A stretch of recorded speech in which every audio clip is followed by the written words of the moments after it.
रंजन रे राम।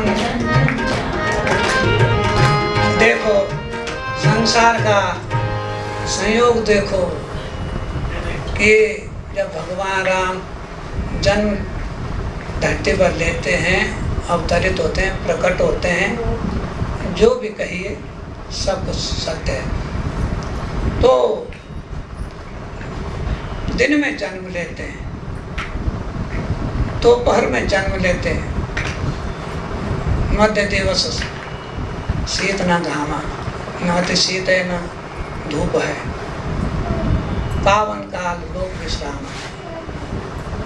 तो उस समय वो पवित्र जो समय है, लोग जो है घरों में आराम कर रहे हैं, संसार विश्राम कर रहा है, दोपहर में सो जाता है जहाँ गर्मियाँ ज़्यादा होती हैं। तो ऐसा वातावरण है। और आते हैं चैत्र नवमी को, नवमी तिथि मधुमास पुनीता, शुक्ल पक्ष अभिजित हरिप्रीता, इसमें आते हैं। तो अभिजित नक्षत्र में आते हैं, हरिप्रिय है। और नवमी तिथि में आते हैं। और फिर किस रूप में आते हैं, कैसे आते हैं, यह माता कौशल्या को सब ज्ञान है। और उस ज्ञान को संसार को देने की भी कोशिश की है। उसने तो भगवान चतुर्भुज नारायण के, विष्णु के साक्षात दर्शन किए, परंतु रामायण के माध्यम से कवियों ने हैं और काव्यकारों ने समाज को भी दर्शन कराया है, उसका वर्णन करके। और ये वर्णन कैसे संभव हो पाया? यह वर्णन संभव हो पाया भगवान की भक्ति से ही। उसी ने ज्ञान दिया, मैं संसार में ऐसे आया था, इस ढंग से आया था, इस कारण आया था। वो ज्ञान भी भगवान ने दिया। और इस ज्ञान को सर्वप्रथम जो है शंकर भगवान ने जो है सती को सुनाया। एक बार सुनाया, दो बार सुनाया, और बार बार प्रयत्न किया। और इस प्रकार से जो है सब सर्वप्रथम इसके जो रामायण के जो वक्ता हैं, कथा सुनाने वाले हैं, कथावाचक हैं, वो भगवान शंकर ही हैं। और जो श्रवण करता है, जो सुनने वाली है कथा को, वह सती जी है।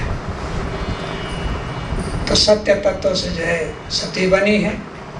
जो दुनिया का सत्य है, सृष्टि का सत्य है, वही सती है, वही इसको सुन सकती है। परंतु संसार में काया धारण करके कुछ हल्की फुल्की विस्मृतियाँ भी देव सत्यों को हो जाती हैं। तो इस कारण जो है कुछ हल्की फुल्की कमी आ जाती है।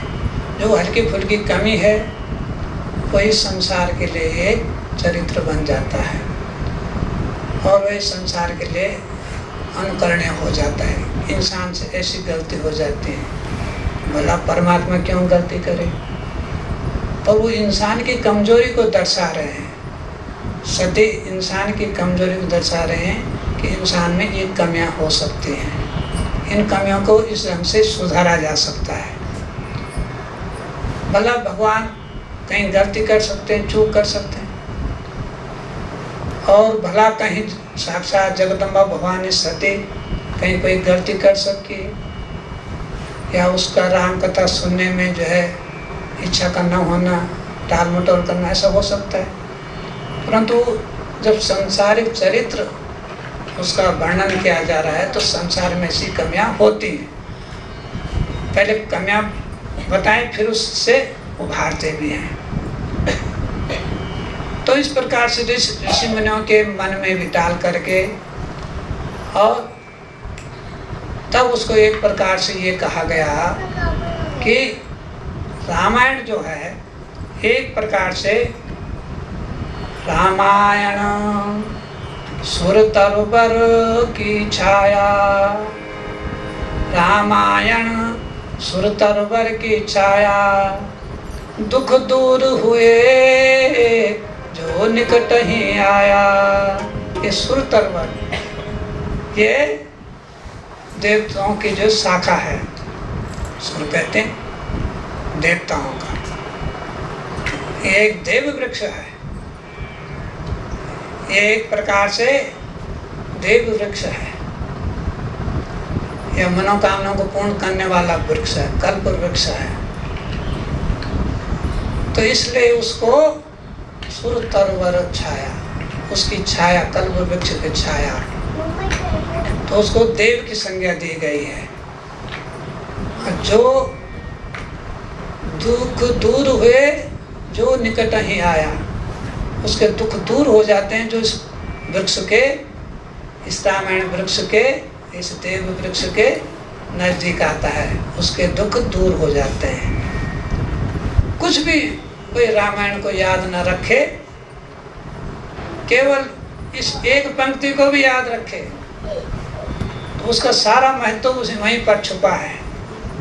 छुपा के वो साक्षात बोल रहे हैं, प्रकट होकर के बोल रहे हैं। जो रामायण करता है या रामायण जिसने भी लिखी है, वो साक्षात बोल रहे हैं, प्रकट करके बोल रहे हैं। रामायण सुर तरुवर की छाया, दुख दूर हुए जो निकट ही आया। बस वहीं उसका सारा महत्व छिपा है। सारे रामायण पढ़ने की तब जरूरत भी नहीं पड़ती, उसी में छुपा है। और उस कल्प वृक्ष में राम नाम समाया हुआ है। तो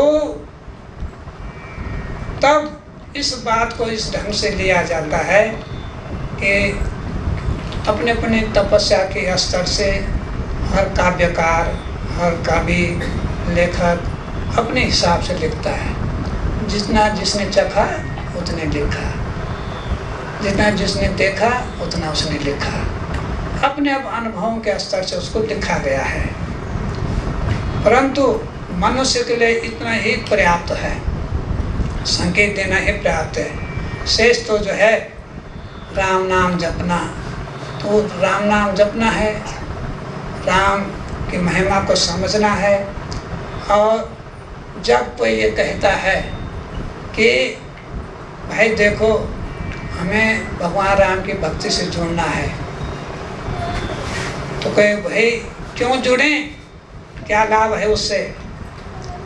तब वहाँ पर विचार है कवियों का, वहाँ पर विचार है महाकाव्य के रचयिता का। तो महाकाव्य रामायण का रचयिता का एक विचार है, और रामायण को बतला रहा है, रामायण को कह रहा है कि रामायण सुर तरुवर की छाया, कल्प वृक्ष की छाया है, देव वृक्ष है, सब मनोकामना पूर्ण करने वाला। दुख दूर हुए जो निकट ही आया, जो इसके निकट आया उसके दुख दूर हुए, उसकी छाया। तो ये प्रभु की देन है कि राम जब बसते हैं किसी के हृदय में, तो किस ढंग से बसते हैं, कहाँ कहाँ बसते हैं, कहाँ कहाँ उनका निवास स्थान है। तो देखो तुम, सर्वप्रथम उदाहरण तो हनुमान का ही है। उससे पहले के सतयुग का जो उदाहरण है मनु शत्रुपा का, जिन्होंने तप किया, जो राम को लाए हैं अयोध्या में, उन्होंने तप किया, उनके तप का जो है कठोर तप का प्रतिफल है। उनके मन में जो है राम बसे, भगवान बसे। और पुनः तक अयोध्या वासियों जो और उससे ऋषि मुनि जुड़े हुए, देव ऋषि नारद जुड़े हुए हैं, उनको भी भगवान ने खूब छकाया। कुछ दिन माया के रंग में जो है भिगो करके रखा उसको, तो वो जो है माया के स्वयंवर में भी गए। नारद मुँह जिसको कहते हैं, उसको भी शिक्षा दी, सबक सिखाया। और इस प्रकार से उस कहानी का जो कोई अंत नहीं। और यह कथा ऐसी है, राम कथा सुंदर करतारी, संशय भग उड़ावन हारी। जितने संसार के तुम्हारे संशय हैं सब उन पक्षियों को उड़ा देता है, उड़ जाते हैं, वो शंकाएं समाप्त हो जाती हैं। और यह उस करतार की लीला है परमात्मा की कि वो किस किस रूप में, कहाँ कहाँ, किसको किस किस रूप में दर्शन देते हैं। तो जब मनु शत्रुपान ने जो है तप किया, बहुत कठोर तप किया, और भगवान नारायण ने उनको दर्शन दिए। दर्शन देने पर उन्होंने कहा भाई कि क्योंकि स्त्री स्त्री होते, उसने कहा यदि ऐसा रूप मेरे गोद में आ जाए, मेरा पुत्र बन करके मेरे गोद में खेले, कैसा रहेगा। भगवान ने कहा भाई मेरे जैसा तो दूसरा कोई हो ही नहीं सकता, तो मुझे ही आना पड़ेगा। तो इस कारण जो है राम बसे हैं, राम बसे हैं मन शत्रुपा के तप में। राम बसे हैं मन शत्रुपा के तप में, राम बसे हनुमान की अनन्य भक्ति में है। राम बसे हैं कण कण में, राम बसे हैं जरे जरे में है, रोम रोम में है। श्री राम जय जय राम, श्री राम जय जय राम, श्री राम जय राम, श्री राम जय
प्रतीत होता है कि मिट जाएंगे सारे दुख कलेश, मिट जाएंगे सारे बेकार कलेश, मिट जाएंगे सारे दुख कलेश।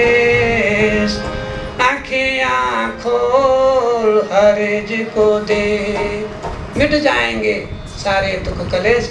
अगर आंखें तो खोलो, हरि को तो देखो।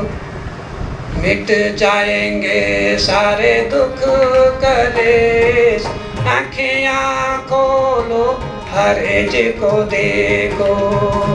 आँखियाँ खोलो हरि जी को देखो। मिट जाएंगे सारे दुख कलेश, आँखियाँ खोलो हरे जी को दे, आँखियाँ खोल हरे जी को दे। अपने आँखें खोलो, परमात्मा को देखो, हरे विष्णु को देखो। मिट जाएंगे सारे क्लेश विकार, मिट जाएंगे सारे क्लेश विकार। आँखियाँ खोल हरे जी को दे, आँखियाँ खोलो हरे जी को देखो, आँखियाँ खोलो हरे जी को देखो। मिट जाएंगे सारे दुख कलेश, आँखियाँ खोलो हरे जी को देख, आँखियाँ खोलो हरे जी को देखो। अपने आँखें खोलो और उन आँखों को खोलने के लिए क्या करना पड़ेगा? हरि भजन करना पड़ेगा, भगवान का भजन करना पड़ेगा और भगवान राम को अपने मन में बसाना पड़ेगा। पहले तो खोजना पड़ेगा वो किस किस के मन में इससे पहले बसे हैं और उनका जो है क्या लाभ हुआ। तो सर्वप्रथम तो जो है वह सतयुग में जो नारायण हरि के नाम से विख्यात हैं, जगदीश के नाम से विख्यात हैं और विभिन्न प्रकार के जो है उन्होंने जो है अवतार उनको लेकर के सनक सनंदन सनत कुमार सनातन इनके रूप में बाल ऋषियों के रूप में जन्म लिया और पूरी दुनिया को, पूरी सृष्टि को भक्ति का ज्ञान बांटा, भक्ति ज्ञान और वैराग्य बांटा। तो जब इस दृष्टि से देखते हैं कि उनके पहले जो है जो पहला अवतार है वह चारों बाल कुमार है, सनक सनंदन सनत कुमार और सनातन, ये बाल ऋषि हैं। उनको जो है बाल्यावस्था में रखा है ताकि उनमें कोई विषय विकार आ न सके, तो उनके विषय विकार को से दूर रखा है। तो इस प्रकार से बात की गई है और समझाया गया है। मिट जाएंगे सारे विषय विकार, मिट जाएंगे सारे विषय विकार। आँखियाँ खोलो हरि जी का करो विचार, मिट जाएंगे सारे विषय विकार। आँखियाँ खोलो हरि का करो विचार, हरि का विचार करो, उस पर विचार करो कि क्या क्या तुम जो है साथ लाए, क्या ले चलोगे और दुनिया भर की ऐसी बातें जो तुम्हारे जीवन से मेल ही नहीं खाती हैं। तुम्हारा जीवन और उसकी भक्ति में कोई मेल नहीं है। जब तुम्हारा जीवन परमात्मा को समर्पित हो जाता है तब मेल मिलता है, परंतु भक्ति आसानी से नहीं मिलती है। उस आवरण को, संसारिक आवरण को दूर करना पड़ता है, उस मोटे पर्दे को, माया के पर्दे को हटाना पड़ता है। इस कारण हनुमान ने भक्ति करी, केवट ने भक्ति करी, निषाद राज ने भक्ति करी, न जाने कितने कितने लोग, प्रहलाद ने भक्ति करी, ध्रुव ने भक्ति करी और सब एक ही बात है। किस एक युग में हो नारायण भगवान के नाम से हैं, जगदीश के नाम से हैं और कहीं वो नरसिंह भगवान का अवतार ले रहे हैं, कहीं सनत कुमारों के रूप में अवतार ले रहे हैं, कहीं यज्ञ पुरुष के रूप में अवतार ले रहे हैं, कहीं धन्वंतरी के रूप में अवतार ले रहे हैं।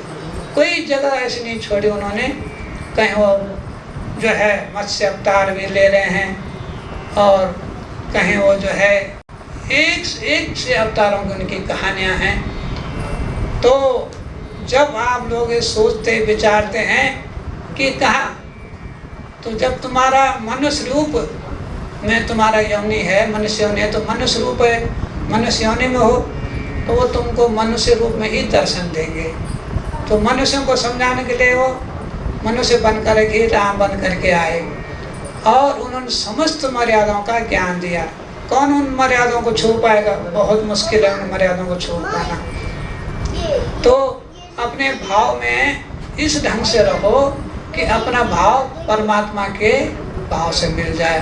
जब परमात्मा के भाव से मिल जाते हैं तब एक ही रटना रह जाती है।